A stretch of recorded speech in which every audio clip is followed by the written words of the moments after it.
This is Transqat. What is Transqat? Transqat is a safe space. It's a place for respectful conversations about transgender issues. It's a place for queer people to come tell their stories. I'm host Clare McCarthy. Welcome to Transqat. Dr. Carl Streed is research lead for the GenderCare Center at Boston Medical. He's also associate professor of medicine at Boston University's Chobanian and Avedisian School of Medicine. Dr. Streed is a graduate of the University of Chicago and of Johns Hopkins. He worked with the City of Chicago's Department of Health HIV Prevention Planning Commission. He has chaired the AMA Advisory Committee on LGBTQ issues, and he currently serves as president of the U.S. Professional Association for Transgender Health. I'm going to link to his TED Talks in the show notes. They are well worth your time. Dr. Streed has won numerous awards, including, in 2023, the AMA Foundation Excellence in LGBTQ Health Award. This recognizes physicians who represent the highest values of altruism, compassion, and dedication to patient care. He is a leading advocate for evidence-based care in LGBTQ patients, and our conversation dips into what that means. I am delighted and honored to welcome Dr. Streed to Transqat. So I guess obviously my first question to you then needs to be, your father's name was Butch and he was a lumberjack? That was one of his many jobs, yes. And yeah, no, he definitely, I always joke and share that narrative as kind of the example that nurture is not what it is about in terms of what people are thinking about. My father is Carl Sr., but he's always been known as Butch, a Vietnam vet in a biker gang, ran his own lumber business, like construction worker, like very, very loving father, but also like the definition of what the Americans think of as masculine. Well, I thought we should start maybe with just some terminology. Could you explain to the listeners the difference between sex and gender? Oh goodness. Sorry. No, we can definitely boil it down, but I always just think like there are people who write PhD dissertations on this topic alone. But well, the number of times that I've tried to read Judith Butler and just gotten 20 pages in, and I can't. So I mean, Judith Butler, third sex. I mean, so many people have written about this, particularly from a feminist perspective, which has been helpful in terms of uncoupling sex and gender. But I would say for the purposes of my work as a clinician researcher, as somebody who does primary care and is very much in the medical sphere, sex is very much what we think about when we think about biology, physiology, chromosomes. Sex are the characteristics of the body as it relates to those factors, I think are the way we typically like to characterize it. That being said, society has put a lot of extra stuff on top of that and has often made assumptions based on that. So then gender has often been mapped onto sex, and they've been conflated, but gender really is the social construct as it relates to those factors. So gender identity, as I always describe, is much more an internal sense of self. It's very much an understanding of, based on where you're raised and when you're raised, what options are available to you, how you identify, essentially. That's right. That's my working construct. And so, for example, you were talking about with your dad, some of the stereotypically, and I'm using air quotes here, masculine traits. We could spend the rest of the hour just batting back and forth people who don't meet those stereotypical things, right? For example, when I think of Fred Rogers, I think of somebody who was compassionate and kind and listening and empathetic and all the things that stereotypically are considered feminine qualities, but he was very much a man. Exactly. Yep. No, absolutely. I mean, it is one of those things where Western society in the moment very much saying you can only fit all these different concepts can only align in one way that is acceptable, and any deviation from that is abnormal.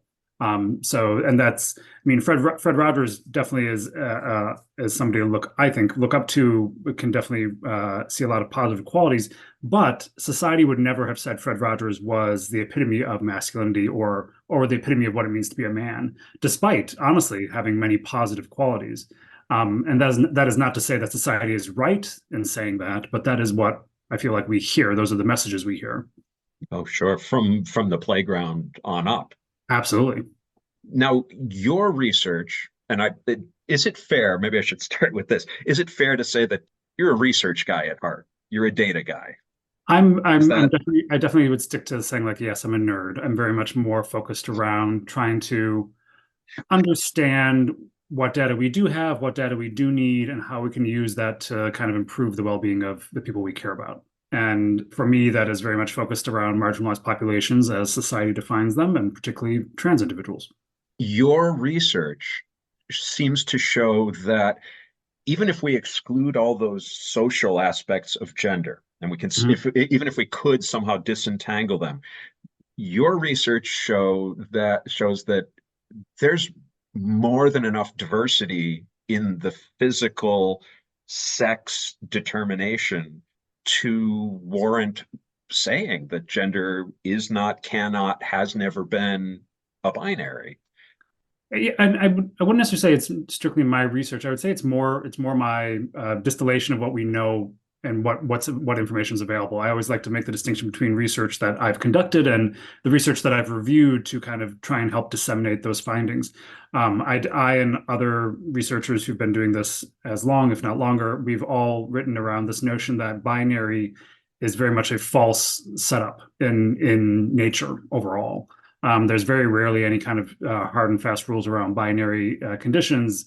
I mean, dead, not dead might be one of those, but like otherwise, everything else is fairly well defined as a spectrum and around quote unquote normal values from a statistics perspective about where things lie. My research is more, my writing on this is very much around trying to make sure people understand that just because things look a certain way doesn't mean they actually are that way. And I feel like we've been raised to think that it's only men and women, it's only boys and girls, when really that's not how it works in nature. One of the slides that I saw you use in a presentation online listed 22 different, I want to use the correct word, known variations, essentially. Okay, at birth, which is not something that people generally think about, even if they're aware of, okay, there are intersex people, but that there are at least 22 different variations at birth. Can you speak to that just a little bit? I mean, there's many more than 22, but those are just the 22 that I threw up on a slide in terms of differences in chromosomes, expressions of chromosomes, differences in hormone levels, the effects of hormones, differences in certain protein receptors, and so on and so forth. There's a lot of different variation, and all of them are compatible. A lot of them that are characterized, we understand them because they're compatible with life. They lead to a healthy individual. In certain situations, they may need additional medical interventions as it relates to maintaining salt metabolism and so forth. But for the majority of them, there is significant variation that still leads to a healthy individual, and they do not fit, as I mentioned before, like this very clear-cut linear understanding of what it means to be man or woman. And really what that means is that our understanding of a man and woman is not as immutable, not as concrete, and is in fact much more porous than we previously had been taught. That just because we have been told that, and because that was reinforced through the schoolyard, the school room, on and on, and right through everything, that isn't necessarily the case. Exactly. I mean, it's one of those things where I definitely get why we did that. I get why that makes sense to the human brain in terms of like, well, I'm seeing a lot of this and a lot of that, so it must only be those two things. And there must be a lot of things going on with the differences between those two categories, but it neglects the different ways that people can exist outside those categories. And therefore, it allows us, if we're open to it, to essentially re-examine what those categories of man and woman really do mean, and what are the actual differences between them. In 2021, the AMA recommended not using male, female sex determinants on birth certificates, and that's something that you've supported, yeah? I and many people had worked towards that. It's very specifically, it's the removal of the sex marker from the public portion of the birth certificate. It's still being used on the back end for national statistics to at least try and understand who's falling into those categories. Arguably, though, those categorical options should be larger. But what it does, again, more from a societal level, is remove the sex marker on birth certificates. At least that's what we're advocating, to avoid a lot of headaches and a lot of potential trauma down the road, where the number of times you have to show your birth certificate to get a job, get any kind of ID, to any number of government-related issues. It removes the potential for somebody being outed if they're trans or if they have an intersex characteristic, things like that. It's really meant more as the way in which we are allowing bodies to be classified and then interfacing with society down the road. So trying to remove some friction. Again, in the interest of educating anybody who might be listening to this, let's talk about what we mean when we're talking chromosomal sex, yep, hormonal sex, and then genitalia, and how, as we've been discussing, it's really not always as clear cut. So with chromosomes, the way I was taught was, the woman has the X chromosome, and then the sperm either gives it an X or a Y, and that determines sex. I mean, so the way you're describing it is gametes. So for all the ova that are produced by people who have ovaries, they're typically, not in all situations, are carrying one X chromosome. And you're right, in terms of the sperm is either then going to bring in another X chromosome or a Y chromosome, and that the combination of XX, so two X chromosomes, leads to what we typically have described historically as leading to a female body, leading to a woman, and then XY, again, leading to a male body and leading to a man.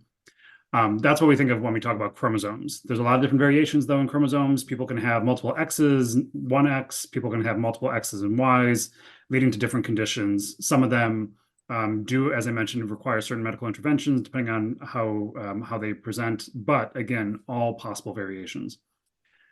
Then there is, as we described, hormonal definitions. This is often more about a ratio of what I think a lot of us agree, have incorrectly described as sex hormones: testosterone and estrogen, estrogens including and others, including like progestins and such.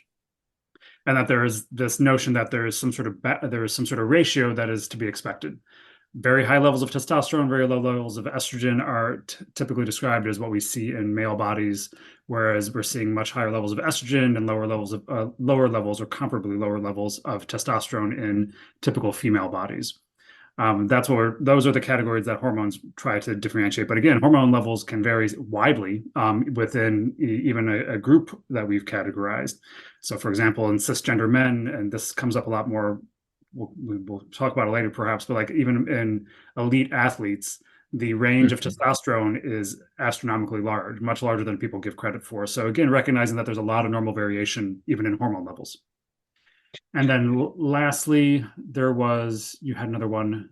Well, let me just on hormones for just a second. But that was the whole crux of the argument against Caster Semenya, the Olympic runner, yes, right? That had a certain naturally produced level of testosterone that was higher than average, right, and so was disqualified. Exactly, despite many people saying otherwise, and really noting that is a natural variation for her. That it's one of those situations where people are putting too much weight on what testosterone means, and really trying to perhaps fight this issue around what's fair and what people think needs to be clearly defined in elite sports around certain conditions that may or may not provide an advantage.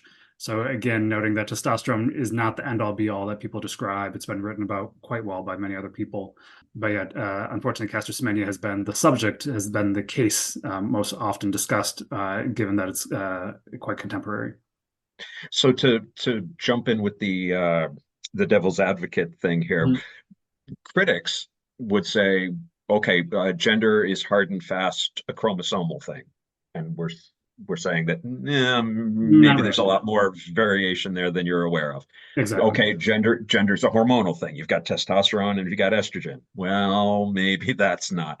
But surely, she says, playing devil's advocate, surely genitalia, once and for all, you've got one of these or you've got one of these. Which is definitely not the case. I feel like that's probably where we see some of the widest degree of variation, is the different ways in which genitalia do develop and in which they're categorized.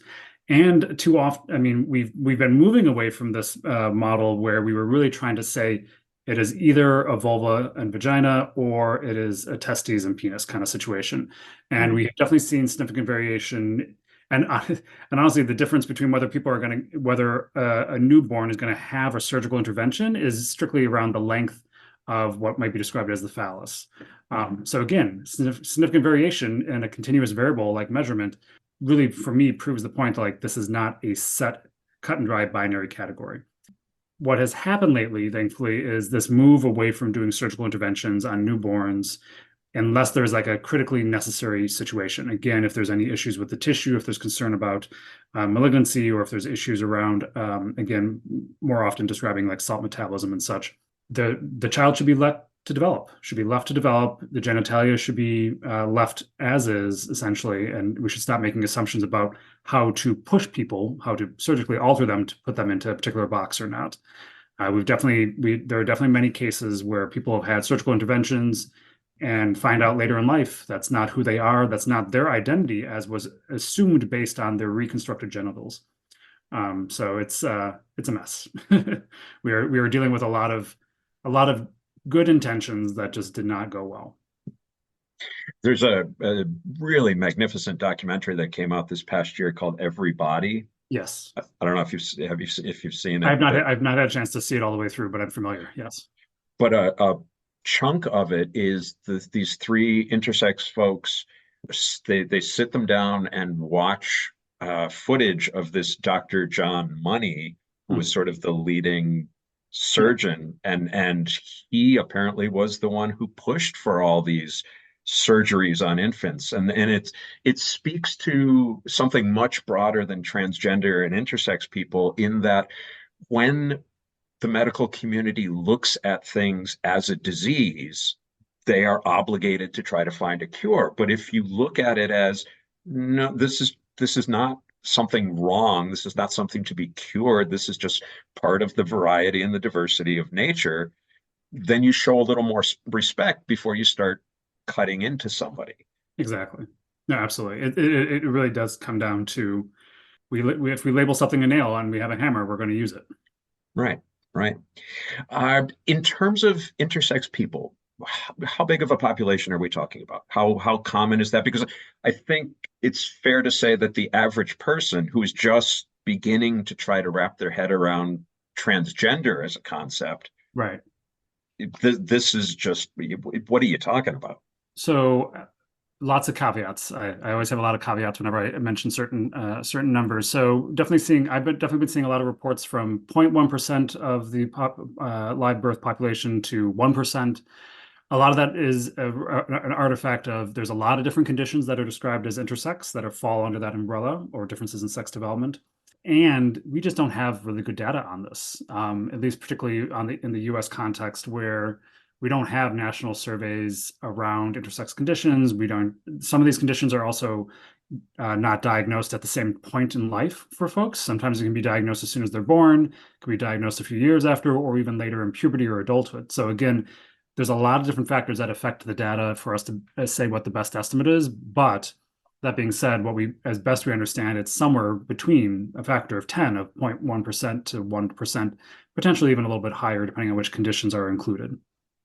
I saw 5 million tossed out there in one. Is that in the US or in the world? That's a good question. 5 million seems low. Oh, really? Okay. Am I doing my math right? Yeah, 5 million seems low to me, because even just like 1% of the US population, you're already at 3 million. So global population, so that's too low. That 5 million might be a more accurate range for the US if you're using somewhere between like 1.5% to 2% of the US population being intersex. So 5 million makes sense for the US. And again, jumping on what critics would say, that okay, even if you can say that, all right, it's not purely chromosomal or purely hormonal or purely genitalia, the numbers of people that this applies to are so small that, why are we spending time on this? But using that 5 million as a number, I because I don't process numbers that well, that's 7.5 Bostons. There's just so many different ways of talking about numbers in general. And yes, 1% seems like a small number, but when you put it to scale in absolute, like who are those actual people, 5 million is a lot of people, and 5 million deserve, and it's one of those things like, yeah, but does that mean just because it's 1%, does that mean we deny them rights? Does that mean we take away their bodily autonomy? Does that mean we are going to make interventions on them that may or may not help them and in fact may harm them? Like, no, just because it's a small number doesn't mean you do that. And honestly, the number of conditions I had to learn in health during my medical school that are much rarer. Like, oh my God, I know more about a pheochromocytoma, which is a much more rare condition than all this is and the comparative amount that I learned about any other intersex conditions is remarkable. All of this vocabulary that you and I have been bandying back and forth is, I think, to most people relatively new. Yeah. And can be a little intimidating because there seems to be so much of it. But one of the things that I've heard you point out is that good health outcomes rely on having the vocabulary to express yourself. And I have often said, or express who you are. I mean, and I certainly have often said that I didn't feel I had the opportunity to come out and transition until I was 55, in part because for most of my life, through the 60s and 70s and 80s, I didn't have a vocabulary to describe what was going on. Right. So talk a little bit about how that intersects with health outcomes. Being able to have a sense of belonging or like even community or common language generally leads to better outcomes. Being able to feel supported in your identity, recognizing yourself in a large group, gives you access to community resources, community knowledge, elders. I mean, I think many of us wish we would have had some people earlier on in our lives who were like, oh, for me growing up in a small town, I'm like, oh, that's like, I can definitely see a gay man going on and having a successful life, and versus all the messages that I was hearing otherwise. So that having that vocabulary leads to general improved health outcomes. Some related research has focused around this notion of like family acceptance and being able to have terminology that the family understands and supports. And this is work done from Dr. Caitlin Ryan, who runs the Family Acceptance Project, is that where families are more accepting of their youth across a number of sexual and gender identities, that youth actually engages in less risky behavior, engages in less risky behavior of any kind, and actually moves away from this survival mode, this need to like, I just have to get day by day, I just have to survive this hostile environment, and actually have a more forward-thinking process. And they actually are able to move into a position where we describe them as thriving. It's very much similar for anybody now with intersex conditions, differences in sex development, anybody with a sexual or gender identity that differs from what society says is normal. Them having family support, having community identity and community support allows them to thrive and really move away from this notion that we're isolated, that we're the only gay in the village or the only individual that's around kind of thing. If you don't mind my asking, who was that for you when you were growing up? Where did you finally reach a point where you're like, oh, well, of course I can be successful in this field or that field because here's so-and-so?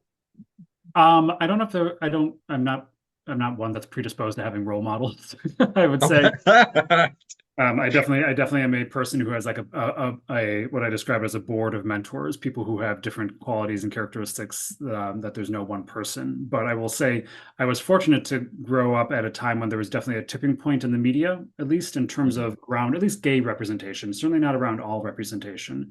But I was coming of age when Ellen came out. I was part of the Will and Grace and Queer as Folk kind of generation, for better or worse, that at least opened the people's awareness of, oh, there are in fact gay people and they do exist and they can have any number of lives, as it were. And only much later did I actually meet, for example, in my case, it was only until I started going into training did I really see more and more actual gay physicians or queer physicians.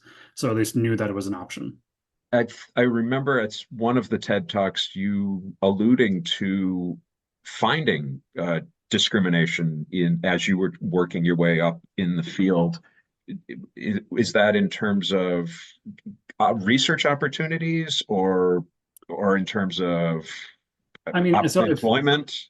I've written more about this than I've talked about it, but like I mean, there were definitely issues in terms of interviewing to get into medical school, in terms of being an out gay man in the application process. That came up a few times. There definitely were some questions around who was making decisions about who offered me interviews or not. During medical school, having classmates say one thing or the other, saying, "Oh, they let too many gay people into the medical school," when there was really only two of us who were out of a class of over 100. And then even going in down the road of doing additional training, running into faculty who were like, "There's no way for you to have a career in LGBTQ health. Like, we don't understand how that's possible. You're not going to get grant funding. You really should be focused on diabetes or any other specific conditions, not a population." Yeah, no, it came up, but for me, I'm very much a rage motivated person, and whenever I get angry, I just find a way to work around it. It's a very healthy thing. Nobody likes to talk about the fact that rage can get you where you need to go. Rage is not sustaining as a force for change, but it is a good way to get started. Basing things on research and data, as we've been talking about, is the opposite of this current wave of anti-LGBTQ legislation across the country, across the world. And it seems to me that we're always 3 steps behind in this process. Now, I'm not a legal expert. I'm not an activist in that sense, but as someone consuming news, it always feels like we're trying to correct legislative things that are being done against us. How do we put a stop to that? How do we turn that around using? If I had the answer, we'd be set.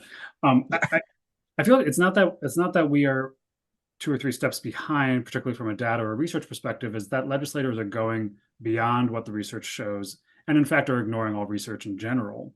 So it's not that we are behind; it's that they are completely off the rails in terms of this process. I definitely actually got into doing more research because I have always believed in this notion of evidence-based policy. Policy should be derived from pilot studies, should be derived from community initiatives and assessments around that, and whatever data we do have. And where we do not have the data, we make our best educated guess that causes the least harm and has the most benefit. Right. And we then support future research to try and fill in the gaps, continually reassessing and determining what's going to work best in the moment. So we are not 3 steps behind. The legislators are completely off the rails on anything related to sexuality, gender identity, and so forth. For people who consume news, I wonder if you have advice or perspective to offer, because it's not always easy, particularly when an argument based on fear and hatred is being made. It's easy to buy into that. And so I wonder if there are ways or suggestions you would make for a well-intentioned person to say, okay, this is not research-based. Right. Even if it's something that the teachers told me in kindergarten, it's not research-based, it's not hard and fast. And so I'm not going to discard it, but I'm going to rethink it. Is there advice that we could give to people to be smarter consumers? I think having a higher degree of skepticism is always a good idea. I think it's always important to recognize that the media is really trying to sell headlines. They're definitely wonderful journalists trying to get the news out there, but they're trying to grab your attention. And sometimes very flashy things that actually are not fully baked will grab your attention. Figuring out what are trusted sources of information is really important. And knowing that you can't have only one source of information. You have to continually look for additional ways to verify anything you're hearing. There's very rarely a news headline where I'm like, oh my God, this is the truth. Like, I have to then go find what's the source, or like, this latest research shows XYZ. I'm like, okay, I'm going to go find that research that they're talking about and look at the study myself. And try to evaluate that. But also recognizing that there's so much information out there, I can't process all of it. So then I have to have trusted organizations, trusted experts, and really try and deferring to them. When it comes to issues around sexuality and gender identity, particularly as it relates to medical and health interventions and the laws governing that, pretty much every major medical organization, healthcare organization is in alignment in terms of recognizing the diversity of sexuality and gender identity, recognizing the need for medical care for trans individuals, recognizing the importance of allowing people with intersex characteristics to develop in a healthy, responsible manner where they have bodily autonomy. Those are situations where I don't want to say people have to buy in immediately, but you should have a moment where if your legislator says one thing, but the American Medical Association says another, think about who you're giving weight to and why you're giving them weight. But then also recognize when legislators are doing things that I think are very restrictive and very much target a minority of individuals, I always like to ask, what are they doing? Why are they doing that? And what are they doing that they don't want us to know about? Because this is becoming a distraction, and it is essentially their way of saying they've done something that effectively harms constituents, harms citizens, without then taking care of anything. For me, at the end of the day, I want to know who's building my roads, who's clearing the snow off them, who's actually going to take care of infrastructure and the actual needs of the community, rather than demonizing a minority of folks who are really just trying to get the care that they need and deserve. So when it comes to just being skeptical, never just one information source, evaluate who are the experts, and really try and dig a little bit deeper as to why are people talking about this now versus before. And sometimes you can tell by the language that's chosen in the headline, in the opening paragraph, as to, and it's really not hard to read a paragraph and say, okay, this is meant to be inflammatory, exactly. As opposed to this is meant to be informative. Right. But that's also a reminder, like, to recognize, like, yes, there's a lot of different opinions out there, but also knowing that the overwhelming majority of information, research, facts, and evidence are weighing big on one side versus much smaller on another. And this is actually something that happened when it came to the science around climate, is that the media eventually said, we will no longer put up a climate expert versus a skeptic as if they are equal weight. That is no longer the case. It is very clear that the evidence doesn't show that. And right now, I think we're in the middle of that right now when it comes to gender, is this notion that there are two sides, when in fact, it's really like overwhelming 90% and much less than like 5% kind of people. But this 5% is the one who are really dictating and scaring people. We live in a media climate where whoever shouts the loudest gets the most followers. Yep. One group of media consumers that I wanted to ask you about are healthcare professionals. Healthcare providers get this information, they get training, and what I've experienced as a trans woman, what I've experienced in talking to various healthcare professionals, is that this issue of gender differences still is not really a big part of the training. I left my primary care physician a couple of years ago, who was a delightful, lovely person, but really mishandled a question I had about mammograms. Yep. To the point where I was like, okay, I'm clearly talking to the wrong person here, and I left. Right. I have walked out of a radiology office over repeated misgenderings, where I would, sort of politely say, "Oh, yeah, I know what I sound like, but here's," and then it persisted, and I just got up and said, "Okay, then we're done here," and walked out. And glad you did that. On the one hand, there's the part of me that wants to pat myself on the back for standing up for myself, but in reality, what if I had really needed that, whatever I was doing at the radiation office? I just denied myself health care. I wouldn't say you denied yourself healthcare. I would say the system did not accommodate your needs. So what do we do in terms of training, both the existing body of healthcare professionals and the up and coming students who are going to be there for the next 30 or 40 years? There's a few different approaches, and we've been trying to do this for as long as I can remember, and definitely people long before me. You can do it from a regulatory perspective. So you could make it a requirement of all medical schools that have accreditation. You could make it a requirement that they learn the basics around sexuality, gender identity, the variations and differences across those concepts. And then you can make sure that they learn that in their specific future training, so that it's very specific to, like, me having been trained in internal medicine. I would learn more specifically about hormone management and all the different conditions as it relates to that I could then manage either as a primary care doctor or as cardiology or endocrinology and so on and so forth. And that all gynecologists would learn about the need to understand cervical cancer screening for everybody with a cervix, not just cisgender women kind of situation, or oncologists and radiologists understanding the need to do mammography for people with breast tissue of any gender kind of situation. Those are regulatory for future clinicians. That's what could be done. That's what we've been trying to do to try and get some updates and regulations. On people who are already practicing, there are a few regulatory oversight measures, but the main one is board certification and renewal of your license within a state. And so, for example, the District of Columbia actually passed a regulation for any, I think it's physicians only. If I have to double check, but I think it's pretty much only physicians. But for them to have a license in the District of Columbia, they must do at least 2 hours of continuing medical education on broadly LGBTQ issues. That is a requirement to maintain your license. And that is one way we could do it for current physicians across the US and elsewhere, is really get to the regulatory bodies and really make sure that they are mandating training. The problem being, of course, we don't know what the quality of that training is. It's still just certification showing that you've done 2 hours. I always worry about what could be some negative consequences of that, but those are some of the main steps around the regulatory component of it.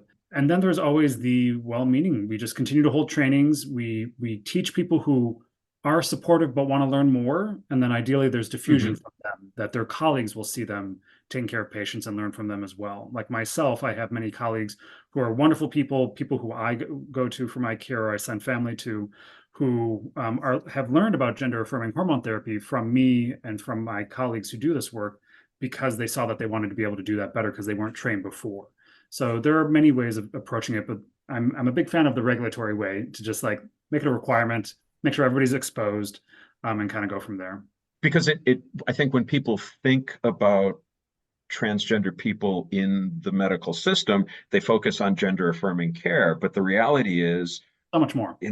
At my age, everything I go into the doctor for, I'm really requiring that they have at least a cursory knowledge of this queer body I inhabit, and what that might mean, and how. I mean, I don't want to reduce it to pronouns and, oh, you hurt my feelings. No. It's, I need you to understand that this body isn't like every other body you might see. Exactly. No, it is, medical and surgical interventions are part of gender affirming care, but actually most care, even for cisgender people, is gender affirming. Like, right. Honestly, like when we're talking about hot flashes, when we're talking about breast conserving procedures, those are gender affirming for cisgender women. When we're talking about issues around the virility as it relates to testosterone, or if somebody has erectile dysfunction, that is still also a gender affirming intervention that we're trying, or issues that we're trying to address. So gender affirming is not strictly for trans people. I think that we have to really make that very clear. And as you mentioned, you have a body. There are many interventions that we have to take into consideration and preventive health needs. My main focus being around cardiovascular health, and we have to recognize where the tools work well and do not, because a lot of those tools are still binary around assumed differences around sex, but we know that's not always the case. I heard you talk about that a couple of different websites that are used by clinicians to gather the information are still check one, male, female. Exactly. Yep. Yeah, no, you're absolutely right. I mean, so the tools that we have always been based on this binary assumption, and only now are we really trying to interrogate those tools and really make sure that they best serve everyone. We've recognized that they've had a problem around race, ethnicity, and we're trying to update those now as well. And we're trying to do the same around gender and sex. Yeah, in all ways, and this is true of most professions, right? I mean, as a teacher, this was the line that I was given, that it's constantly evolving, and just as I was told, you need to meet the needs of your students where they are when they're sitting in your classroom. You can't assume that everybody's at a certain point. You have to deal with the kid that's in front of you. It's the same for medical. It's the general, for me, it's for us to meet the promise of precision medicine, we have to stop thinking one size fits all, or that two sizes as it relates to gender fits everyone. I heard you quote a Dr. Kimberly Manning, who said something along the lines of, from the perspective of a trans patient, don't act like my truth is a novelty to you. Exactly. as soon as I get that vibe from you, I'm done. I realize you're not somebody who can help me. I think there's always a little bit of nuance around that too. So like I think it's important to, I think all people who care for other people need to acknowledge as their job, need to acknowledge where their knowledge base ends. They're like, it's one thing to say it's a novelty as if it's like as if it's a curiosity, but it's another thing to say like, this is new for me and I'm going to learn to better serve you kind of situation. But I definitely hear you in terms of like, I'm not a fan of going to a doctor who's never met a gay person or doesn't know anything about sexuality. Right. It's like, okay, I need you to go figure things out. I'm going to go find somebody else. Right. It sends a very clear message. And absolutely, if that's an intentional message from the doctor, yes, good, fine, then yes, I should go elsewhere. But if you're well-intentioned and you're giving off that vibe, some things that could be addressed. I'm so grateful for your time today. This has been a great conversation. Thank you. Congratulations again on the AMA award. I appreciate that. Thank you. Anything else we should talk about before we go? I think I hope people are able to just get connected with the people who actually care for them. I think this year is going to be a little rough, to say the least. Yeah. I think things will start shifting after 2024, but for the time being, I'm preparing to weather a storm, as it were. A little bit of supplementary viewing for you this week. Everybody, the documentary that I mentioned, is currently available on Amazon Prime. Dr. Streed's TED Talks are linked to in the show notes, so go watch those. On March 14th, aka Pi Day, I'll be at the Guilford Free Library from 6:30 to 8, sharing the podium with Tony Ferriolo. Hope you can join us then. The 14th is also the day before the Ides of March. That's probably a good omen, right? Back in episode 45, I recorded at Tony's Flower Shop in Cromwell, Connecticut. Well, last weekend, I went back as a customer and oh my God, I bought a meatloaf stuffed bread and a chicken cacciatore pot pie. Delicious. I also splurged on 2 cookie sandwiches with buttercream frosting between them. There may have been squeals of delight involved. Anyway, go there, buy things, eat them, and be happy.